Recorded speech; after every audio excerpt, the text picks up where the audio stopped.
ভবন ভাঙার জন্য 1 বছর সময় চেয়ে বিজিএমইএ আবেদন করেছে বলে দাবি করে 72 ঘন্টার মধ্যে তা প্রত্যাহার করতে বলে আইনি নোটিশ পাঠানো হয়েছে। সুপ্রিম কোর্টের আইনজীবী মঞ্জিল মোর্শেদ আজ বিজিএমইএ সভাপতি মোহাম্মদ সিদ্দিকুর রহমানের কাছে এই নোটিশ পাঠান।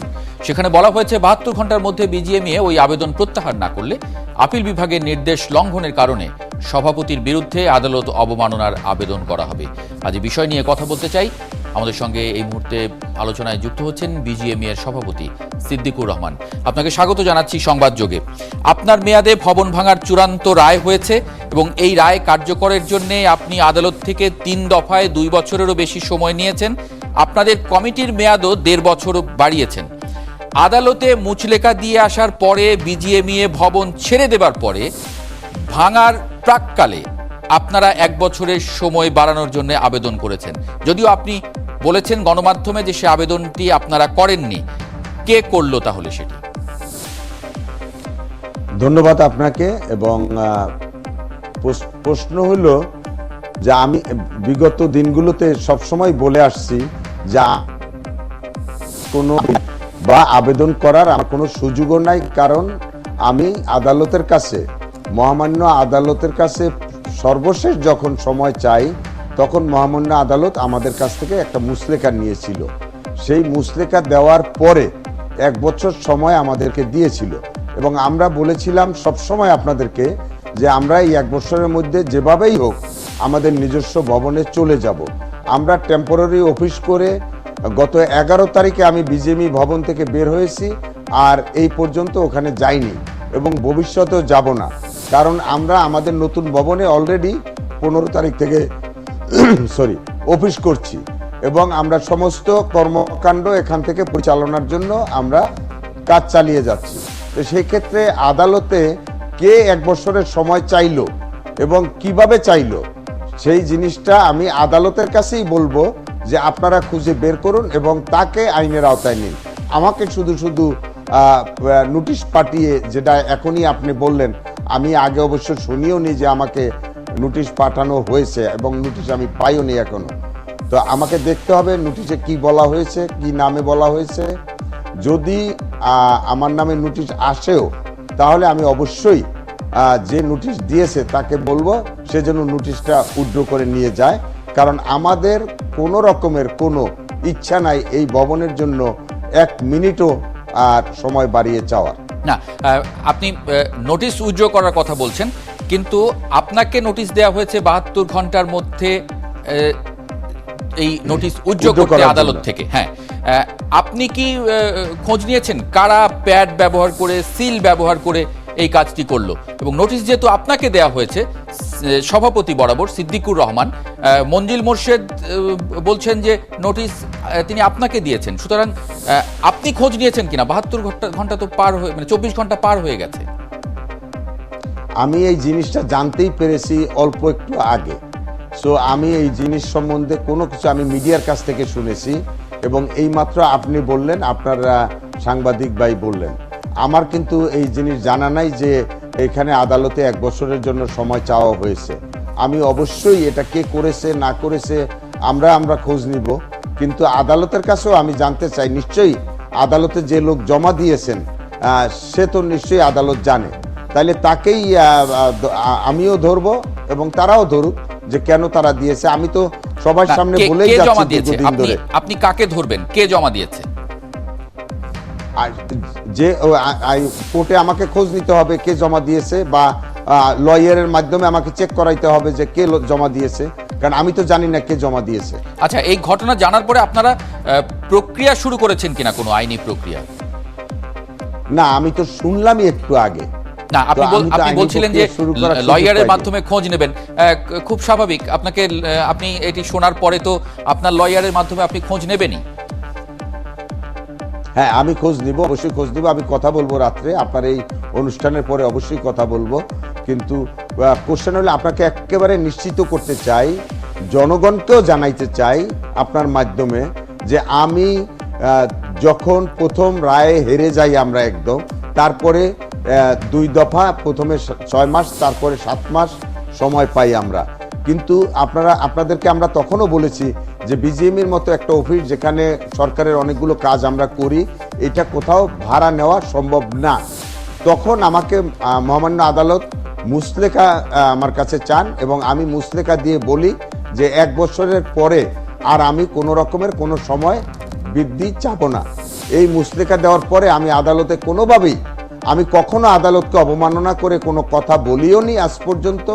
সবসময় আদালতের প্রতি শ্রদ্ধা রেখে আমি বলতে চাই যে আমি এই আবেদন করিনি। জি, জনাব সিদ্দিকুর রহমান, আদালতের রায় অনুযায়ী এই ভবন ভাঙার পুরো দায়িত্ব আপনাদের, খরচও আপনাদের বহন করতে হবে। আমরা দেখলাম রাজুক ভবন ভাঙার জন্য পেশাদারদের খুঁজতে দরপত্র আহ্বান করেছে। এ বিষয়টি একটু জানতে চাই। ভবন সরিয়ে নেওয়ার দায়িত্ব তো আপনাদের। না, এটা 2 রকম হতে পারে। একটা হলো যে আমরা ভাঙতে পারি, আমরা যদি না ভাঙতে পারি তাহলে রাজুক ভাঙতে পারে। আদালতের রায়টা সেই রকম। হ্যাঁ, রাজুক যদি ভাঙে তাহলে আপনারা সে ধরনের রাজুকের সঙ্গে সে ধরনের নেগোসিয়েশনে কি আপনারা গেছেন? আমরা রাজুকের সাথে আসলে আপনি জানেন যে আমরা গত 4-5 দিন এই নতুন ভবনে আসার জন্য 11 তারিখের পরের থেকে আমরা শিফটিংয়ের কাজ শুরু করেছি, কারণ আমরা কোনো অবস্থায় অনেক আগে শিফট করতে পারি না। আমাদের জন্য একটা দিনও বন্ধ রাখা যায় না, যার জন্য আমরা সময়টা বেছে নিয়েছিলাম 11 তারিখ, 12 তারিখে শুক্রবার, শনিবার, 13 তারিখ এবং 14 তারিখে পয়লা বৈশাখ, এই 3 দিনে আমরা শিফট করেছি। তো এই জন্য আমরা আসলে রাজুকের সাথে এই ব্যাপারে ভাঙ্গার ব্যাপারে কথা বলতে পারিনি। তাহলে রাজুক যে দরপত্র দিয়েছে সে বিষয়ে কি বলবেন? রাজুক যদি দরপত্র, যেটা আমরা গতকালকে রাজুকের ম্যাজিস্ট্রেট বলেছেন যে এটা তো ভাঙতে হবে, এটা ওই আমাদের দেশে যে আমরা যে পদ্ধতিতে ভাঙ্গি সেই পদ্ধতিতেও ভাঙা যাবে না, অতএব এটা ভাঙতে হইলে বিশেষজ্ঞ লাগবে। সেটা আমরা ওনাদের ম্যাজিস্ট্রেটের মুখে শুনেছি যে চায়না থেকে লোক এনে ওনারা এটা ডিনামাইট দিয়ে ভাঙবেন। সেটা আমি রাজুকের চেয়ারম্যানের সাথে অবশ্যই কালকে কথা বলবো যে ওনারা কিভাবে ভাঙতে হবে। আচ্ছা, এই ভাঙার খরচ আপনারা দিচ্ছেন, সে বিষয়ে রাজুকের সঙ্গে কথা হওয়া ছাড়া রাজুক কিভাবে দরপত্র আহ্বান করে সেটিও তো নিশ্চয়ই বেআইনি। এটা না, রাজুক দরপত্র আহ্বান করতে পারে, কারণ হলো আমরা যে খরচের বিষয়ে যদি সমাধান না হয়, খরচের বিষয়ে রাজুক যে পরিমাণ খরচ চাইবে আপনারা কি সেটি দিয়ে দেবেন? সেরকম কোনো এক ধরনের নেগোসিয়েশন কি রাজুকের সঙ্গে হয়েছে? না, কোনো রকমের আলাপ আলোচনা ভাঙ্গার বিষয়ে হয়নি এখনো। নিশ্চয়ই এটা আমরা আলাপ আলোচনার ভিত্তিতেই যে জিনিসটা দাঁড়াবে সেটাই আমরা মেনে নিব। কিন্তু মঞ্জিল মোর্শেদ গণমাধ্যমে বলেছেন যে এই প্রক্রিয়াটিও, ভাঙার এই প্রক্রিয়াটিও দীর্ঘায়িত করার এক ধরনের কৌশল, এবং যেটি তারা দেখে আদালতের নজরে আনবেন, সেই জায়গায়ও তো বিজিএমইএ তাহলে আর এক ধরনের আইনি লড়াইয়ের মধ্যে চলে যাবে। না, কোনো আইনি লড়াইয়ের এখানে প্রশ্নই ওঠে না। কারণ হলো যে যখন আমরা ভবন ছেড়েই দিয়েছি এবং তার পরবর্তীতে ছেড়ে দেওয়ার সঙ্গে সঙ্গে আপনাদের তো ভাঙার দায়িত্বটাও ছিল। ছেড়ে দেওয়া একটা দায়িত্ব এবং একসঙ্গে ভাঙাটাও আপনাদের দায়িত্ব। সেই ভাঙার দায়িত্বটা আপনারা পালন করেননি আদালতের রায় অনুযায়ী, সেটিই তো দাঁড়াচ্ছে। রাজুকের সঙ্গে আপনারা এখন পর্যন্ত কোনো কথাই বলেননি। রাজুকের মধ্যে দরপত্র দিয়ে দিয়েছে, খরচ কোথা থেকে কে কিভাবে দেবে সেটিও আপনাদের সঙ্গে নেগোসিয়েশন হয়নি। না, ব্যাপারটা হলো যে আমরা এতদিন ছিলাম সরানোর বিষয়ে নিয়ে ব্যস্ত। এখন আমরা ভাঙ্গার বিষয়ে, এটা যে কালকেই ভাঙতে হবে এরকম ধারণা কিন্তু আমাদের ছিল না। আমরা মনে করছি যে আমরা সরিয়ে নিয়ে তারপরে রাজুকের সাথে বসবো, কিভাবে ভাঙ্গা যায় সেই জিনিসটা করব। কারণ এই ভবনটা তো একদিন এখানে দাঁড়ানো না, এটা তো আমরা 97 সনে জমি নেই, তারপরে আমরা অফিস শুরু করি 2004-এ। 2004 থেকে 2019 15 বছর এখানে দাঁড়ানো ছিল। তা আমরা আগে যেটা আমরা চিন্তা করেছি, যেটা আদালত অবমাননার পর্যায়ে প্রথমে পড়বে, যে আমরা এখান থেকে সরে গেলাম কিনা। আমরা সেটা সরে যাওয়ার জন্য আমরা ব্যস্ত ছিলাম, আমাদের এই জায়গাটা রেডি করা এবং সেই জায়গায় আমাদের অফিস শিফট করা, এটা নিয়ে আমরা ব্যস্ত ছিলাম। আমরা রাজুকের সাথে এখন কথা বলবো, হয় রাজুক ভাঙবে, না হয় আমরা ভাঙবো। এখানে আমরা নেগোসিয়েশন করে নেব, এটা কোনো সমস্যা হবে না।